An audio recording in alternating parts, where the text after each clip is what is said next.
coming, the sun's zooming in, meltdown expected, the wheat is good there, engines stop running, but I have no fear, 'cause London is drowning. I live by the river. Hello everybody and welcome to the By the Minute Arsenal podcast. It's nice to actually have a podcast now where we have a competitive match to talk about, despite of course our all-conquering off-season form. I am Matt H. I'm glad to say we have a full house tonight, so we have Matt. Hello Matt.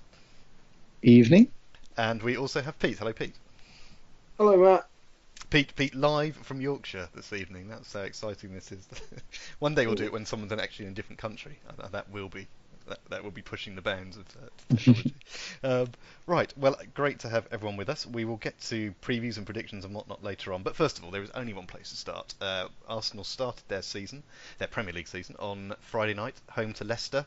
We talked about the idiocy of having a Friday night game last week. Pete was particularly angry about it, but it only got madder. My notes on the match, which I wrote down afterwards, the first word is just mad.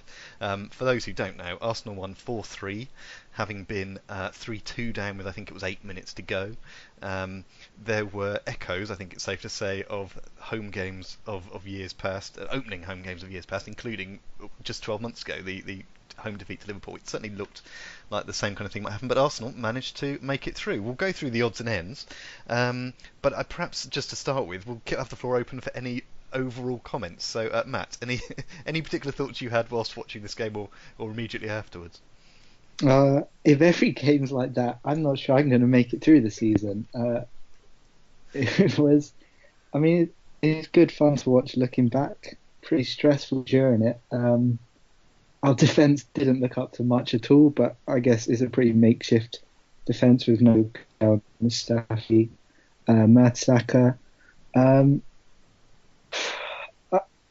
You hope our defence will be better. I assume the problems were probably more personnel related than anything, but going forward we looked really good, and I don't know, maybe it'll be exciting if we just go for the tactic of ignoring defence and just backing ourselves to score more than anyone else scores against us. I was minded to think of Newcastle '96 kind of approach to games where we're just able to see what happens. I'm hoping. I don't think we've got the team to play quite like that, but it's certainly something that crossed my mind as well.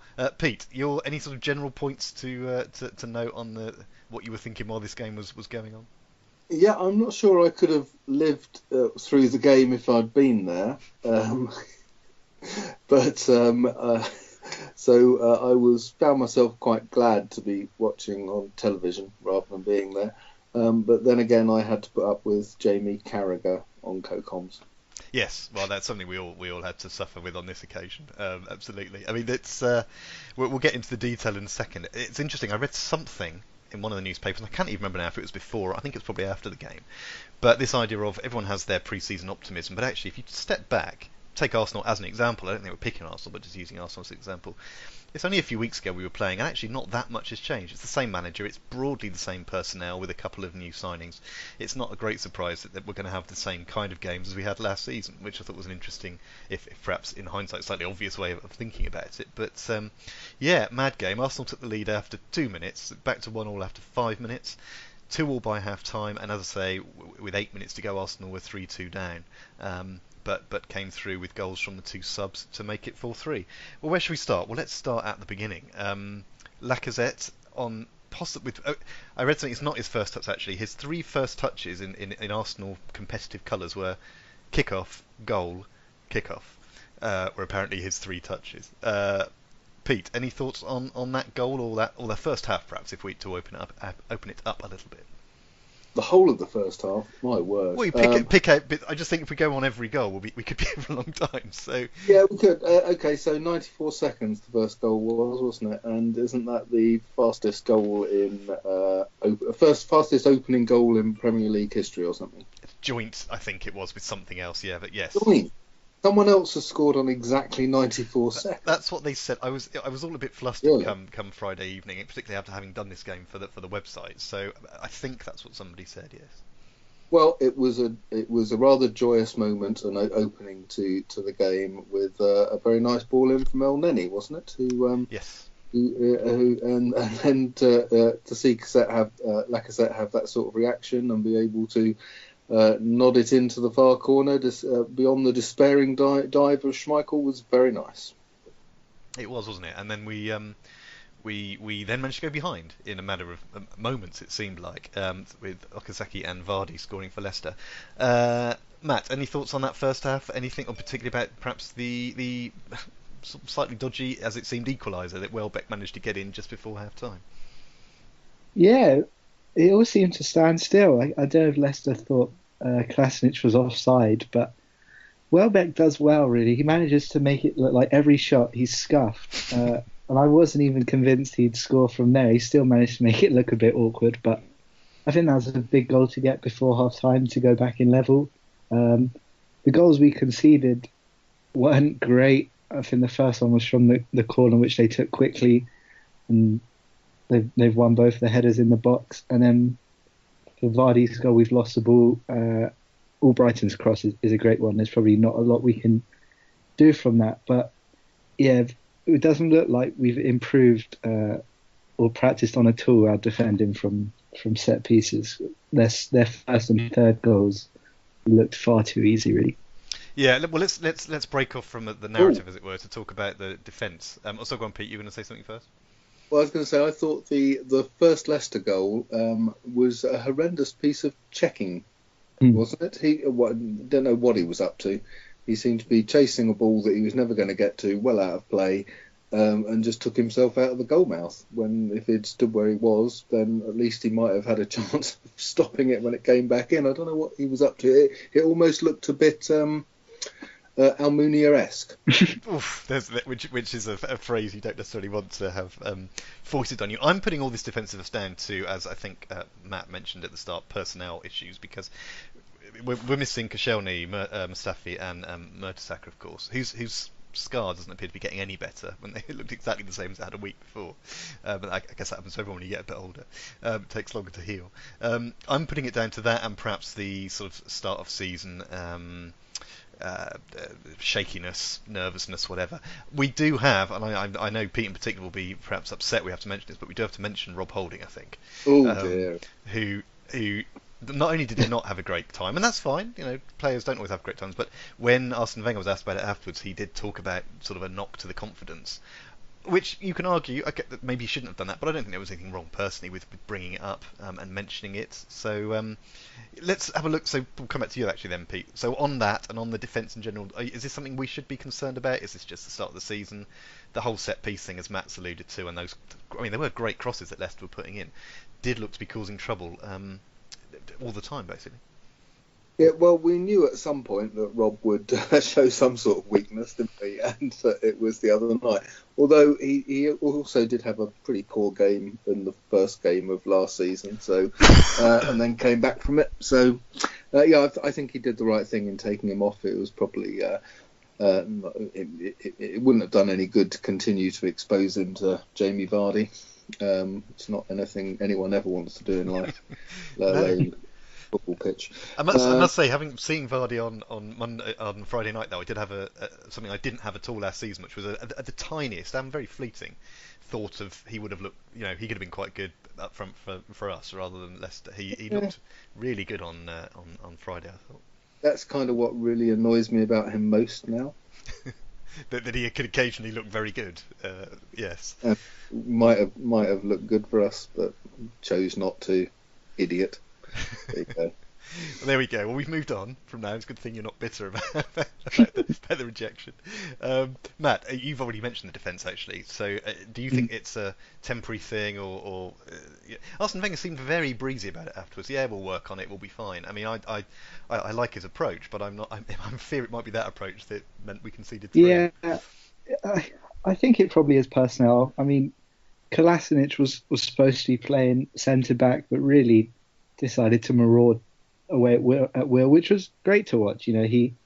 One occasion he bullied Mahrez the length of the pitch and won the throw-in, all while having his hands above his head. So he's a unit. I think he'll be better when he's at left wing back, and I think Monreal's probably not suited to being the central defender in the back three. I think he's probably better on the left. So I think it will be better when we get some defenders back. But, with our injury problems, Koscielny needs an injection, most days.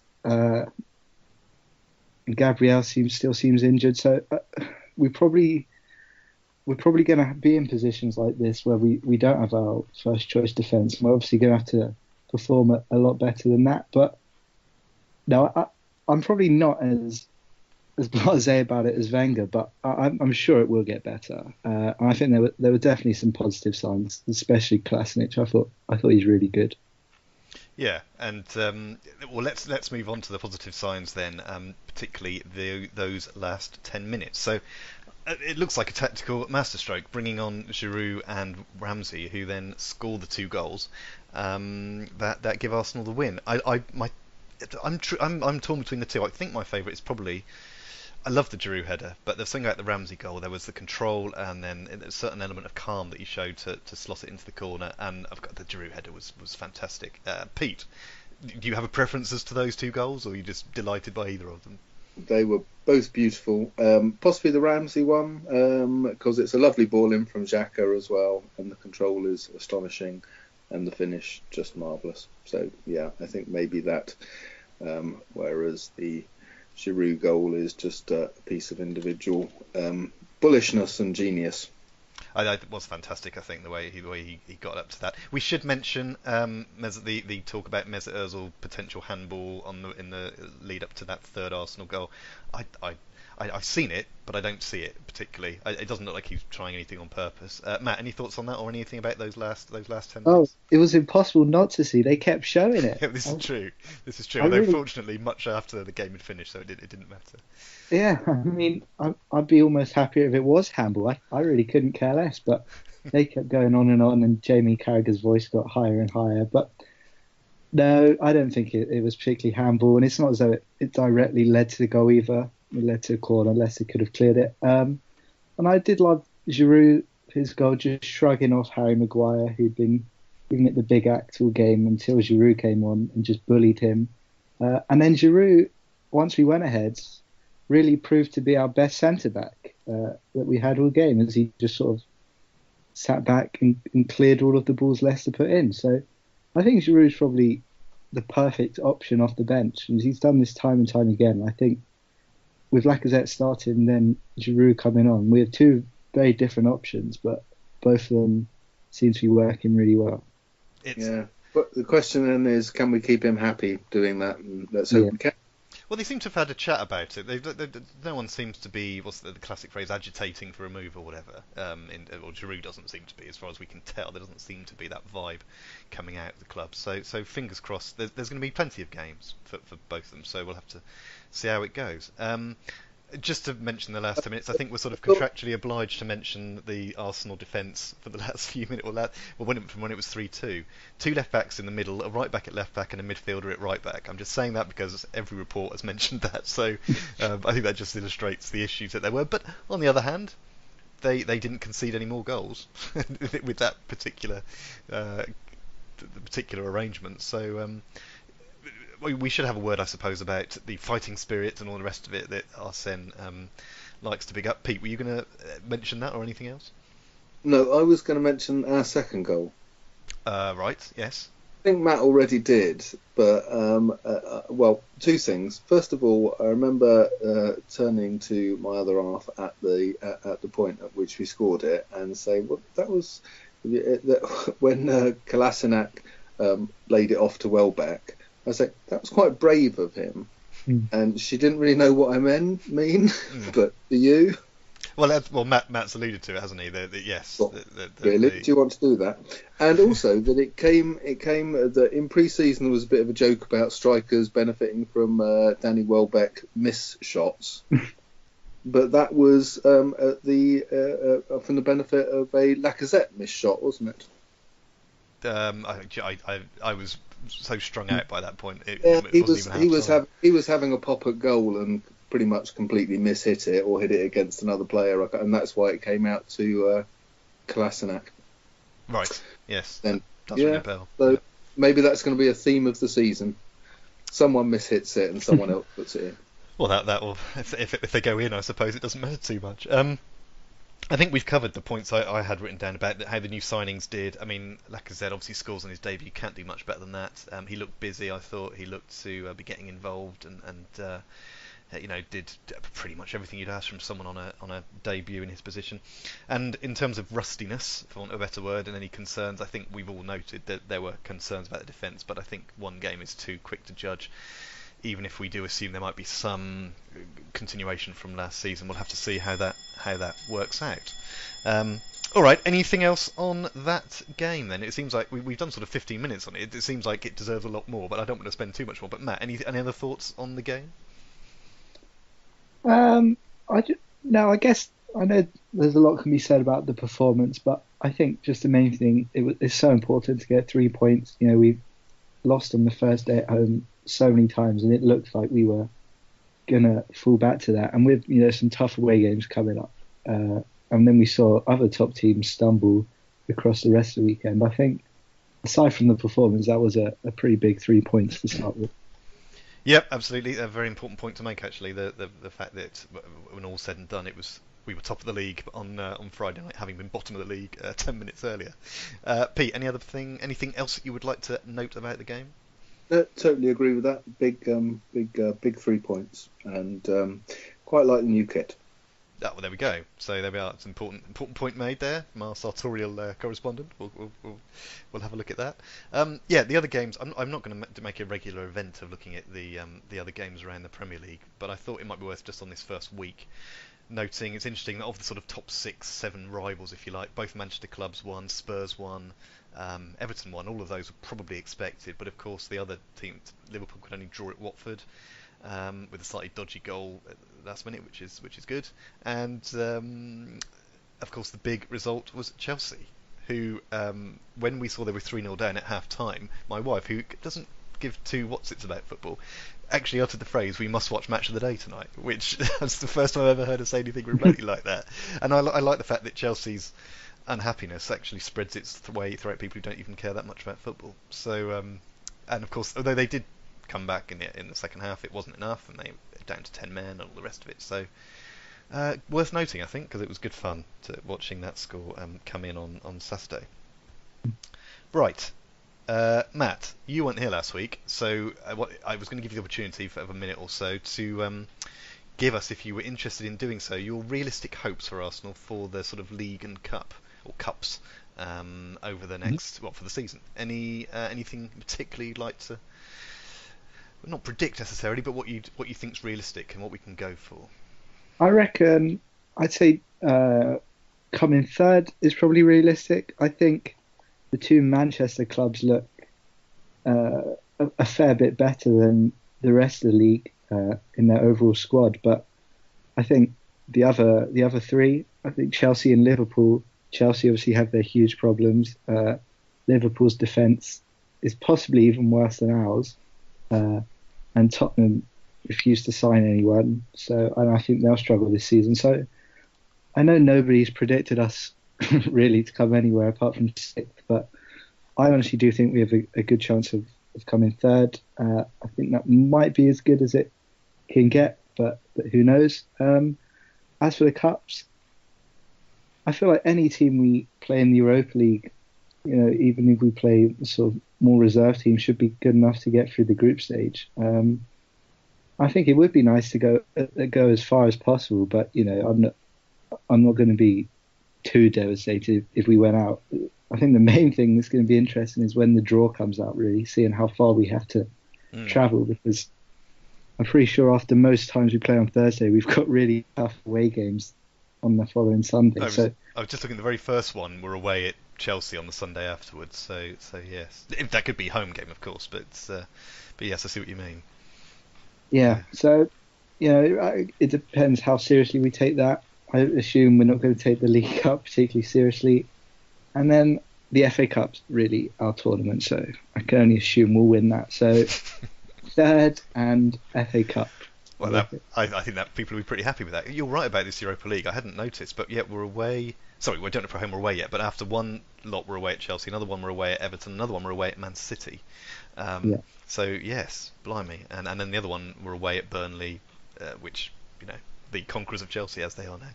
So yeah, okay, excellent. So that's broadly similar, I think, to what we came up with last week. Now, time to zoom along to the predictions. Now, we had our first round of our prediction competition last week, and none of us got 4-3 right, perhaps not hugely surprisingly, but Matt and I did both predict wins, so we get a point. Pete, despite his stunning start to the pre-season, which didn't count for the charity shield sort of little tester that we did. Weirdly, you don't get any points, but you The trophy. You got a trophy. Yes, okay, fair enough. But weirdly, you predicted 2-2, which was sort of closest in terms of how close the game was, whereas me and Matt both went for 2-goal victory margins. So you can have some sympathy for that, but you're not getting any points because but, you know, it's a long season. Right, so this Saturday afternoon, 5:30, Arsenal. It's like one of the reasons, again, I think, as you alluded to, so important to get those 3 points on Saturday because we are away at Stoke. Stoke, who lost to Everton on Saturday, but apparently did put in a pretty decent shift, a pretty good performance.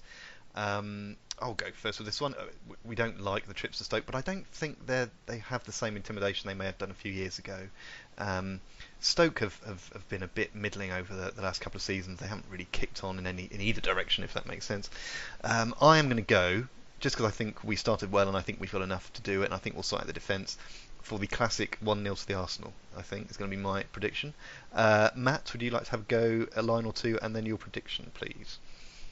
Yeah, I don't think we maybe fear this game as much as we have in recent years. We did well there last season, and actually, they don't really have the same kind of players to intimidate us anymore. I mean, I'd love to see a Stoke player try and have a go at Kolasinac. Love to see how that ends for them. So I think we'll be fine. I will go. I still don't think we'll keep a clean sheet, but I will go for 3-1 Arsenal again. 3-1 Arsenal again. Same prediction. Okay. And Pete. Okay, so what do we know? We know that Koscielny is still not available. It's the last game of his 3-game ban. But Mertesacker may have managed to fill up that gap in his forehead with some plasticine or something, and Alexis is possibly going to be available, isn't he?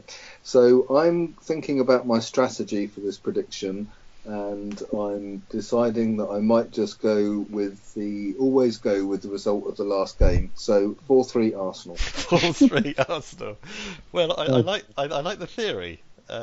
That's an interesting. I know with weather that works. If you said the weather today will be like it was yesterday, you'll be as accurate as the Met Office is. Apparently, this is some weird thing I heard years ago, but there's certain logic to it. I'm not sure I can see the application in football, but I guess if this is going to be are you planning this as a long-term strategy or just a one-off? Do you think? Well, let's see how this goes. Well, if it's the rest of the season. Well, it's funny because we started the pod with Matt. Sorry, I think it was saying he can't handle games like that for the whole season, and now you're suggesting that we'll have 2 in a row potentially. Oh God. Yeah, well, we're still going to have a messed up defence. We might have some very good play going forward. Ramsey might be playing. I thought we looked great on Friday in many ways, capable of scoring lots of goals and capable of leading lots. So why not? Well, why not indeed? It's up to you. It's your choice. You do whatever you like.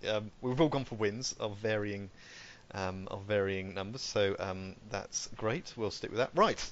In that case, then we'll wrap it up. I've just noticed actually that we've got after the Stoke, it's Liverpool, and then there appears to be an international break already, which is irritating. After three, I may have, unless I've got my dates wrong. It looks like there's a gap between the Liverpool game and then the next game, which I think is Bournemouth. So if we can get to that break, having done 7-9 points, maybe that would be marvellous. So anyway, we will. I've probably got that wrong, but we'll check and get something sorted out for next week.